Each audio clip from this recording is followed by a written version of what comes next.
भारतीय football in दिनों बहुत अच्छा कर रहा है।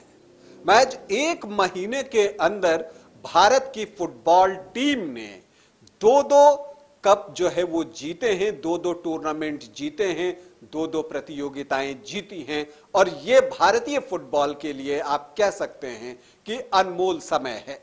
निश्चित तौर पर कहना पड़ेगा कि जो भारतीय टीम के कोच हैं इगोर स्टिमैक और सुनील छेत्री की जो जोड़ी है, और इसमें जब महेश गवली ऐड होते हैं तो ये जो तिकड़ी है इसने भारतीय फुटबॉल की दशा और दिशा जो है वो बदल दी है।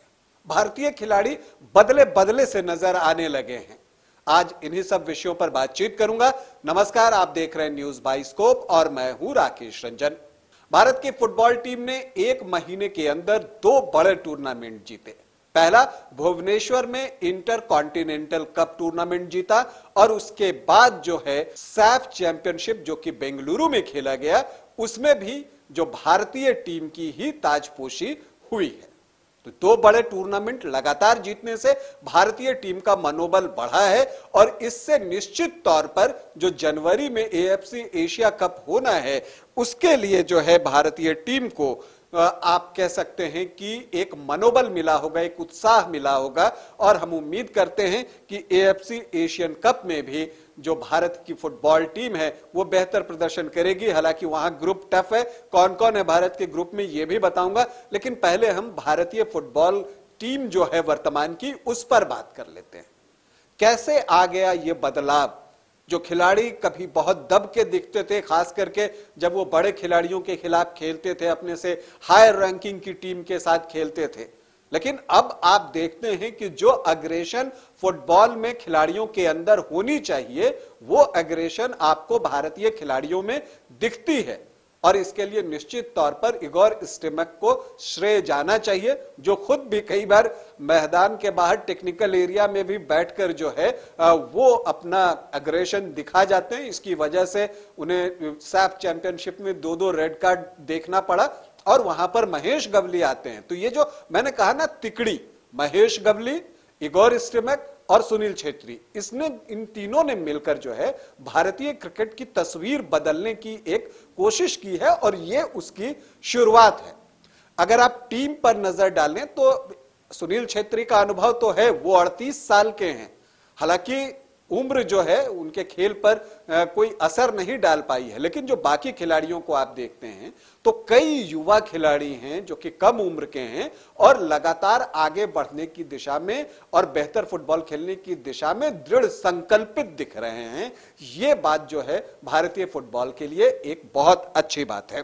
अगर हम बात करें तो इगोर स्टिमैक अगर अग्रेशन देते हैं भारतीय खिलाड़ियों को तो सुनील छेत्री जो है एक कूल रूप में दिखते हैं और उससे खिलाड़ियों को एक ठहराव भी मिलता है। और इन सब के बीच जो भारत की टेक्निकल टीम है, अगर आप बात कर ली इगोर स्टिमैक की, महेश गवली की और बाकी सपोर्ट स्टाफ की, तो वो स्किल में भी भारतीय खिलाड़ियों को बेहतर कर रहे हैं, उनकी स्टेमिना बढ़ रही है। क्योंकि आप देखिए एक महीने के अंदर दो टूर्नामेंट खेल लेना कोई आसान काम नहीं होता है कि इतनी जल्दी जल्दी मैचेस हो रहे हैं और आप वो दमखम दिखा पा रहे हैं।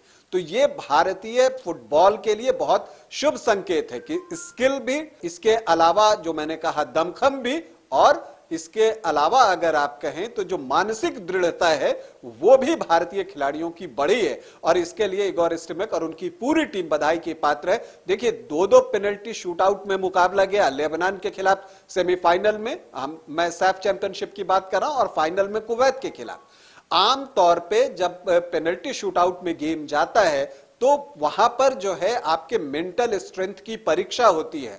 और तारीफ बनती है भारत की फुटबॉल टीम की कि उन्होंने इस तनाव भरे माहौल में, इस तनावपूर्ण क्षण में जो है अपने आप को कूल रखा और दोनों ही पेनल्टी शूटआउट जीते। पहले सेमीफाइनल में लेबनान को पराजित किया और फिर फाइनल में कुवैत को पराजित किया।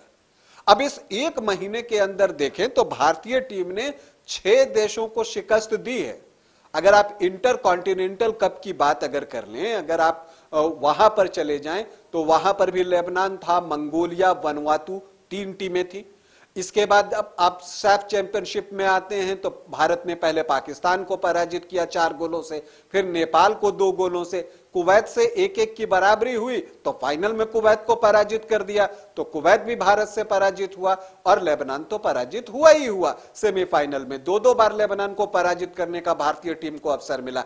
तो इस तरह से आप देखें तो ये एक जो है कॉन्फिडेंस जो है वो भारतीय खिलाड़ियों का बिल्ड कर रहा है। भारतीय टीम की अगर हम बात करें तो जो एक अच्छी बात है और जो स्ट्रैटेजी दिखती है वो बहुत साफ दिखती है कि आप डिफेंस को इतना मजबूत कर दीजिए कि आपके खिलाफ गोल हो ही नहीं, और जब आपके खिलाफ गोल नहीं होता है तो फिर बच जाता है एक ही काम कि आप विपक्षी टीम के खिलाफ 1-2 गोल करें और जीत आपको नसीब हो जाएगी। और यही पिछले दिनों देखने को हमें मिला है। भारतीय फुटबॉल में डिफेंस बहुत मजबूत है। आप संदेश झिंगन की बात कर लें, अनवर अली की बात कर लें, मेहताब की बात कर लें, सुभाशिष की बात कर लें, अमित मिश्रा की बात कर लें, निखिल पुजारी की बात कर लें, सभी कमाल का प्रदर्शन कर रहे हैं। अनिरुद्ध थापा जो है हाफ में कमाल का प्रदर्शन कर रहे हैं, जैक्सन सिंह हैं, उदांता हैं, ये सब उभरते हुए खिलाड़ी हैं। समद ने दिखाया कि उनके अंदर कितना स्किल है और मैच दर मैच समद में सुधार आपको दिखेगा। छांगटे तो बिल्कुल इलेक्ट्रीफाइंग है और गेंद को लेकर जिस तरह से दौड़ते हैं उसकी तो आप जितनी तारीफ करें कम है। और इन सब के अलावा जो सबसे बड़ी बात है कि बीच में फिर सुनील छेत्री हैं जो कि जो शॉट लेते हैं उसे गोल बार के अंदर ही डालने की कोशिश करते हैं। तो ये जो टारगेट पर उनका निशाना होता है वो भारतीय टीम के बहुत काम आता है। और अगर आप सैफ चैंपियनशिप में ही देखें तो उन्होंने टूर्नामेंट में सबसे ज्यादा गोल किए, 5 गोल, और इसके अलावा उन्हें टूर्नामेंट का बेस्ट प्लेयर भी चुना गया। तो भारतीय फुटबॉल का एक सुनहरा भविष्य दिख रहा है।